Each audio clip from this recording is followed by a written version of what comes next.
नमस्कार मंडळी, food with mamma मध्ये तुमचे स्वागत आहे। आज आपण खूप छान रेसिपी बनवत आहोत। सर्वप्रथम आपण मिक्सिंग बाउल घेऊया।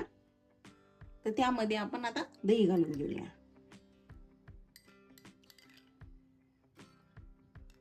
हे ताजं दही घेतलेलं आहे, त्यामुळे हे जास्त आंबट नाही।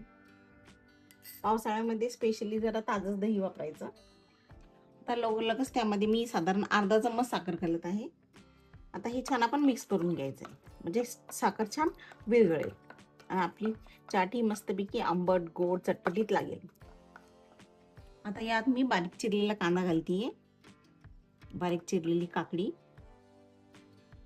जरा डाळिंबाचे दाणे आणि एकदम मस्त चव येते। छान असं मिक्स करून घ्यायचंय।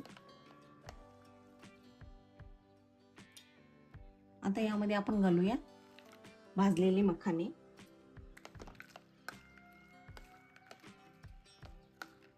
छान मिक्स करून घ्यायचे। आता आपण जो चाट मसाला बनवलाय तो यामध्ये घालूयात।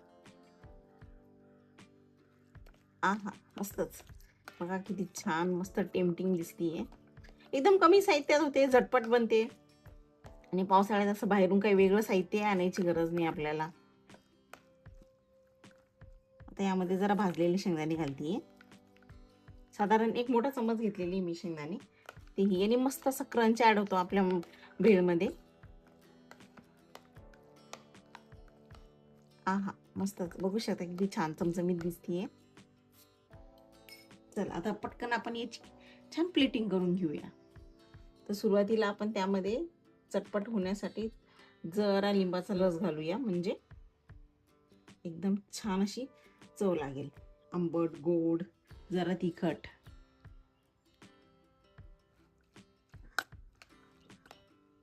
आता ही अशी चाट आहे ना की तुम्हाला एकदम अनावश्यक जर स्नॅकिंग होत असेल तर ही त्यासाठी खूप मदत करू शकते। तर इथे मी आता सर्विंग बाउल घेतलेला आहे, छानपैकी ही मखाना चाट टाकूयात। तुम्ही याला चाट म्हणू शकता, भेळ म्हणू शकता।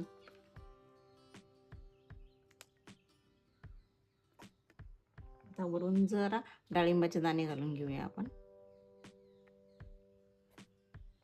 बारीक चिरलेली काकडी,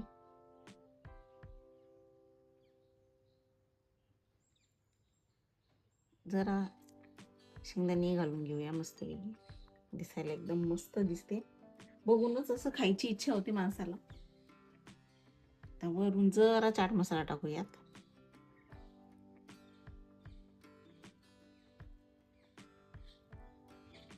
जर तुम्हाला ही पावसाळ्यामध्ये काहीतरी चविष्ट आणि हेल्दी खायचं असेल, ही चाट नक्की करून बघा। हेल्दी रेसिपी बघण्यासाठी तुम्ही फूड विथ मम्मा चॅनलला नक्की सबस्क्राईब करा। पुन्हा भेटूया अशाच चविष्ट चमचमीत अशा रेसिपीला।